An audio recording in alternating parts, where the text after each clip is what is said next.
Pas grave, fais la mise à jour, tu recommences. Allô, bonjour. Je reviens par rapport au live que nous avions déjà fait la semaine passée concernant la prise en charge de la petite Manuela qui a été victime d'un tragique accident et qui aujourd'hui est tétraplégique dans un hôpital de la place. La revendication que nous avions, c'était que la fédération prenne ses responsabilités, étant donné que nous avons apporté la preuve sur sa licence, que le fait de posséder cette licence lui donnait droit à une assurance.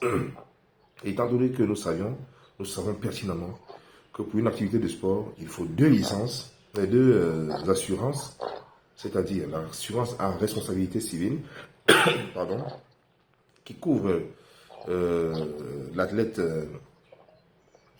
qui est en face de nous en cas d'accident, et une assurance qui est prise par la fédération pour l'organisation d'une compétition. Au-delà des victoires que nous pouvons chercher, nous pensons quand même que la sécurité des athlètes est importante. Nous avons perdu, il y a de cela 3 ans, un jeune athlète aussi international de judo, dans les mêmes conditions, dont nous avons même dénoncé la prise en charge. Sauf que cela s'est répété. Et jusque-là, personne ne dit rien. La fédération n'est pas responsable. Et pourtant, sa responsabilité est engagée. Nous pensons que nul n'est au-dessus de la loi. Et c'est pourquoi je me fais accompagner ce matin par maître Mathieu Toga, depuis la France. Mathieu, bonjour. Oui, bonjour. Bonjour Martin. Bonjour Martin, comme moi j'aime t'appeler. Voilà. J'espère que tu as passé un bon week-end. Oui, merci. Merci. Avec le climat, c'est pas trop la forme. Mais étant donné que nous sommes dans un combat que nous voulons, non seulement pour Manuela, mais aussi pour l'ensemble des jeunes judokas et même des sportifs, parce que c'est pas de la chair à canon, les athlètes, ce sont des enfants, ce sont nos étoiles. On a le devoir de les protéger. Alors je voulais ce matin quand même que tu me donnes ton ressenti. Nous avons laissé une semaine à la fédération pour pouvoir se manifester, mais jusque-là, malgré les appels de certaines radios, n'est-ce pas, notre demande est restée lettre morte. Et il est temps que les autorités, n'est-ce pas, essayent de regarder mieux dans cette affaire. Pourquoi est-ce qu'une fédération peut engager des athlètes sans qu'il y ait de l'assurance au préalable? Pourtant, nous savons qu'il y a une assurance qui est demandée. Je crois même d'ailleurs, Mathieu, que il t'avait été demandé par la fédération une assurance pour organiser un simple tournoi au Palais des Sports. Oui, bien évidemment, en 2018, lorsque nous avions organisé les funérailles du défunt maître Toga, il avait été demandé qu'on ait une assurance. D'ailleurs, c'est pas que la fédération qui demande l'assurance, même le MINSET, parce que pour qu'il nous donne, pour qu'on ait droit à utiliser la structure de Palais des Sports, au revoir, il fallait absolument que l'événement soit assuré. Alors, je voudrais quand même revenir un tout petit peu pour être bien précis. Le 19 novembre, qu'elle se blesse, ça c'est la première des choses. La deuxième des choses, il y a eu d'autres cas. Hein. Il y a eu le cas de Seydou, mais Seydou Djumulu, lui par contre, c'était pas une compétition, c'était une blessure qu'il a eue au cours d'une séance d'entraînement. Mais ceci n'enlève pas quand même que ce sont à peu près les mêmes blessures, c'est-à-dire que des athlètes qui pratiquent leur activité physique, qui qui vont faire une technique et se réceptionnent sur les cervicales. Donc, Seydou l'a eu, Loïc Niancho l'a eu lors d'une compétition à Douala. C'est vrai que cette compétition n'était pas organisée par la fédération, mais quand même, elle était sous le contrôle de la fédération. Par contre, lui, il est décédé. Il a fait la technique, il s'est réceptionné sur les cervicales. Après l'opération, quelques jours après, il est décédé. Et le cas maintenant de Manuela, qui est pareil, qui est la même chose. Alors, la première question, lorsqu'on parle de responsabilité, bien évidemment, elle faisait une compétition, pas au nom de son club, mais au nom du Cameroun, parce que c'était une compétition internationale. Donc, la fédération, en premier lieu, est interpellée, et ensuite, l'État est interpellé parce qu'elle défendait le vert ou jaune. Donc, comment est-ce que la fédération a pu organiser un événement et qu'on perçoive que peut-être qu'il n'y avait pas de licence, d'assurance. Parce que vu comment la prise en charge n'est pas assez, et sur le plan financier, n'est pas assez efficace, où Manuela se retrouve carrément prise en charge par sa famille. Et il y a une autre question, et l'Union africaine de judo, dans tout ça, et à quel niveau? Donc nous avons là 3 leviers. La fédération camerounaise de judo, l'État, le MINSET, et ensuite l'Union africaine de judo, et peut-être plus loin, la Fédération internationale de judo. Pourquoi pas le comité olympique? Voilà les structures qui peuvent être interpellées parce que la première chose, lorsqu'on va pratiquer une activité physique, c'est la sécurité des pratiquants. Et c'est important, très important. Là, on se retrouve devant un cas, la jeune, qui a eu son baccalauréat à 16 ans, qui était à l'université. Et assez brillante en plus. Assez brillante, qui est une étoile montante du judo Cameroun. Suite à une blessure, elle était obligée. Tout s'est arrêté pour elle et sa famille, parce que nous ne parlons que de Manuela. Il y a sa famille. Elle est dans une fratrie de 7 enfants. C'est-à-dire qu'il y a Manuela et il y a 6 autres enfants. Que la maman aujourd'hui, qui a perdu son mari au mois de février, se retrouve un peu seule avec cette famille-là à nourrir, à accompagner, à éduquer. C'est trop lourd. C'est trop lourd. Ok, Mathieu. Puisque nous n'avons pas... Oui. Pardon. Puisque nous n'avons pas assez de temps, pour ne pas être long dans les directs, parce que la chose que nous voulons, et la seule chose d'ailleurs, nous ne voulons pas causer des soucis à qui que ce soit. Nous demandons juste l'évacuation. Peut-être même pas la prise en charge, mais la possibilité d'évacuer l'enfant, parce que sa famille est prête en Europe à se battre pour lui administrer les soins adéquats. Mais ça me laisse aussi, quand même, étant donné que nous voulons évacuer Manuela, et d'ailleurs le slogan dans cette histoire, c'est évacuons Manuela, pour attirer le gouvernement. Mais, étant donné que nous sommes dans un environnement où les choses se passent par moment d'une certaine manière, et où certaines personnes ont l'impression qu'ils peuvent être au-dessus, n'est-ce pas, des lois de la République. Est-ce que dans ce problème, il n'y a pas, en dehors du problème de la prise en charge, dont je voudrais qu'on en parle, parce que pour quelqu'un qui se réceptionne sur les cervicales et qu'on met en PLS, position latérale de sécurité, sachant que la colonne vertébrale est affectée, sachant que la moelle épinière est affectée, ça peut-être il faudrait le poser à un spécialiste, mais je viens à cette question parce que lorsque le médecin reçoit Niatou à l'hôpital, elle demande qui l'a transporté, parce que les dégâts apparemment ont été faits lors de la manipulation, n'est-ce pas, de ce dernier. Et sur la vidéo que nous allons projeter, dans le cas où la filiation se manifeste pas cette semaine, on voit la même chose. Manuela mal manipulée. Ça, c'est la première préoccupation que sur laquelle je voudrais que tu t'étendes un peu, toi qui es un des spécialistes et entraîneurs en France. La deuxième, c'est, est-ce qu'il n'y a pas une part de responsabilité dans l'entraînement? Parce qu'aujourd'hui, on se rend compte que les athlètes, n'est-ce pas, ont des problèmes de saisie et lancent des mouvements sans saisir. Est-ce qu'il n'y a pas un problème de formation? Est-ce qu'il n'est pas temps que la fédération mette sur pied des canaux de formation pour que au moins cette discipline-là puisse être faite par le B, en commençant par le B à bas de la technique ou de la compétition, quelque chose comme ça. D'accord. Ok, tu poses là 2 questions très très importantes et primordiales pour la pratique de l'activité physique même, hein, pas seulement du judo, mais en général. Le pratiquant, la première des choses qu'un enseignant doit se rassurer, c'est que tout le monde soit en sécurité et qu'on fasse bien. Donc, quand on regarde, moi, quand j'ai le peu de connaissances que j'ai dans le sauvetage de secourisme, lorsque on a une personne qui, on va intervenir sur une personne qui s'est réceptionnée sur la tête, la première des choses, c'est qu'on va immobiliser la personne. En fait, on ne va même pas la bouger. Donc, on n'aurait pas dû la mettre en position latérale de sécurité. On aurait dû la laisser sur la position sur laquelle elle était. On maintenait sa tête. On maintenait... avec une minerve et un brancard. Parce qu'on se rend même compte que le médecin même n'est pas sur place. Le médecin de l'équipe nationale n'est pas sur place.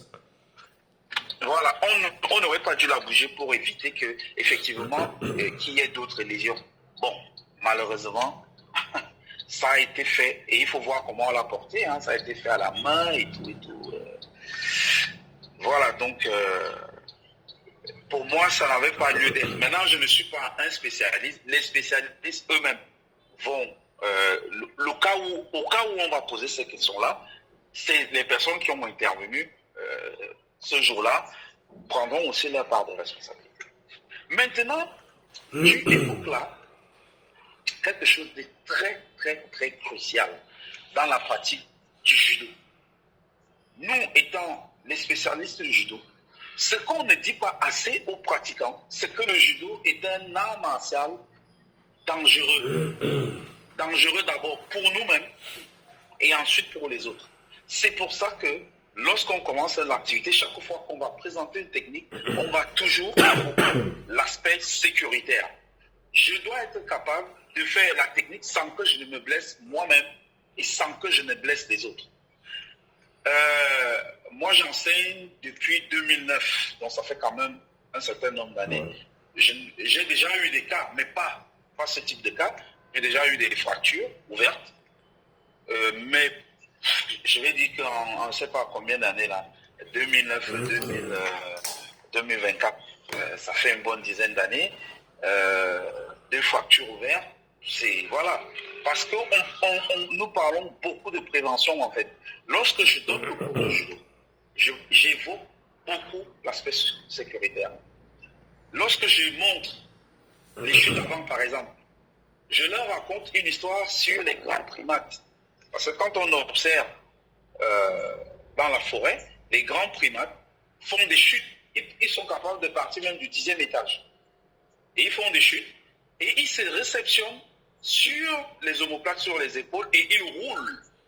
Donc la chute avant, ou que ce soit la roulade avant, en réalité, on devrait tourner complètement la tête et se réceptionner sur les épaules. Mais Mathieu, est-ce que pencher la tête vers l'avant. Est-ce que c'est pas parce que tout de suite, déjà on a peur de perdre des enfants lorsqu'on les enseigne en disant que c'est dangereux, mais on peut aussi dire aux parents que c'est dangereux, mais justement, ce sont des circonstances qu'on rencontre dans la vie et le judo, justement, est là pour pallier à ça. Et que les encadreurs devraient insister sur, n'est-ce pas, le préambule même du judo au lieu de former rapidement des enfants sur la compétition. En brûlant aussi justement ces étapes-là. Exactement. Ce que tu viens de dire, tu viens encore de parler d'une chose. Effectivement, lorsque nous faisons la promotion du judo, certaines personnes se disent que s'ils disent que c'est dangereux, alors les gens ne viendront pas. Non, moi je pense qu'il faut dire que c'est dangereux. Pourquoi ? Même le fait de se lever le matin, de marcher, c'est dangereux. Vous marchez, vous pouvez vous prendre le trottoir. C'est dangereux. En mangeant, vous avalez de travers, ça peut être dangereux. Donc, le danger, nous le côtoyons. Mais ça ne va pas nous empêcher d'aller faire l'activité physique. Exactement. Tous les sports sont dangereux. Le foot, il est dangereux. Courir est dangereux. Parce que il y a l'organisme de comment vous courez et comment vous vous réceptionnez, parce qu'il y en a certaines personnes qui courent et qui courent à plat, le pied à plat et pas sur les orteils. Donc vous allez voir que vous allez tasser les vertèbres et au bout d'un moment, vous allez avoir mal aux chevilles, aux genoux, sur la colonne vertébrale. Mais Mathieu, on a même des gens qui, pendant une séance de marche, font un arrêt cardiaque aussi. Donc tout reste dangereux. Oui. Ben oui, parce que c'est dangereux, parce que les organismes sont sollicités. Les ligaments, les muscles, tout ça est sollicité. Mais ce qu'on ne dit pas, Donc, c'est que le judo ça est peut un être des dangereux. sports, le judo est un des sports quand même qui amène l'athlète à pallier à ce genre de problème parce que c'est un sport assez complet. Et lorsqu'il est bien Voilà, dirigé, voilà. on peut former un homme complet dans la société. C'est pour ça que pendant la pratique, on doit beaucoup parler de prévention, de sécurité et de dire à l'athlète que notre discipline, c'est une belle discipline, notre art martial. C'est très bien, ça nous permet de nous défendre. C'est le bien-être, on parle du bien-être, hein, sport santé, mais aussi, attention, ça peut être dangereux. Ouais. Voilà. Il faut faire attention. Quand je fais ma technique, je ne dois pas me blesser. Et je ne dois pas blesser l'autre. D'où la grande philosophie du judo qui est la voie de la souplesse. Et je rappelle quand même que le fondateur était académiquement avait le grade de docteur. Et c'est quelqu'un qui allait sur certains principes en mettant de côté la violence. Je crois même que c'est pour cela que c'est un des sports de combat à être accepté en premier aux Jeux Olympiques. Alors, quand tu parles de ça, il y a quelque chose qui est soulevé, n'est-ce pas? Que tu viens de dire, quand tu parles des principes. Pardon. Et ce que tu vas observer aujourd'hui, quand on parle du judo, certaines personnes trouvent que ces principes-là, il faut les enlever parce que c'est la nouvelle génération. Mais non, les principes, on ne peut pas les enlever. Le principe de la souplesse, on ne peut pas l'enlever. Ouais. C'est une vision. C'est une philosophie. D'ailleurs, même avec Quand un on code est moral, souple, on est avec un souple. code moral qui est souvent comparé au fruit de l'esprit dans la Bible, ça veut dire que le judo enseigne une certaine morale pour celui qui le pratique. Voilà. Exactement. Bon, Il y a des règles qu'il faut respecter. ouais. Il nous reste à Quand peine. on parle de la souplesse, Oui. on parle de la souplesse, on revient par exemple dans l'enseignement. Quand tu vas pratiquer une technique et que tu ne déséquilibres pas assez ton partenaire, qu'est-ce qui va se passer? Tu vas mettre la force et c'est à ce moment-là que vous risquez de vous blesser. Parce que vous ne serez pas dans la souplesse.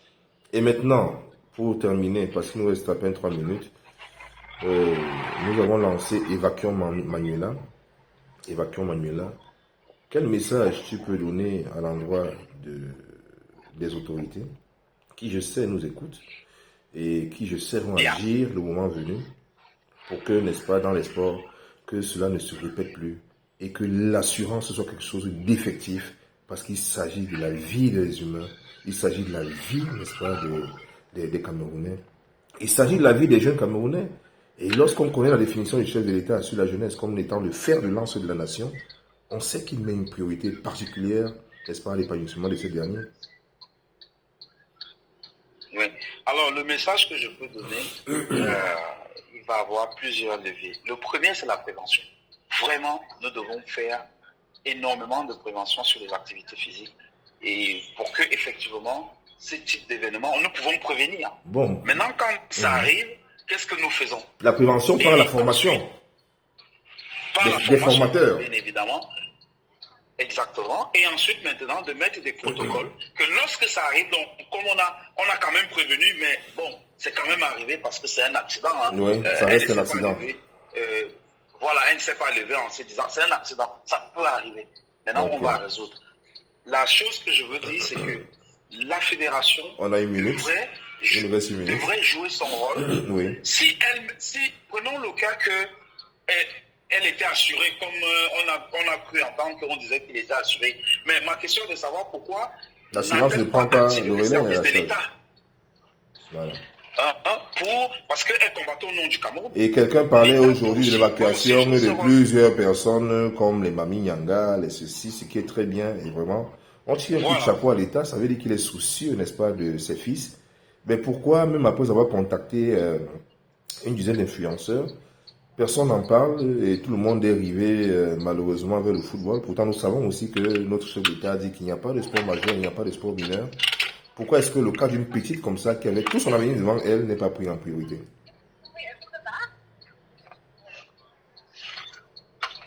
Donc, la question que tu poses, que tu soulèves, c'est un peu ça. C'est que l'État devrait aussi réagir assez rapidement lorsque on a un cas d'urgence comme celui-là. Donc, bon, on va continuer. On va continuer la combat. Ok.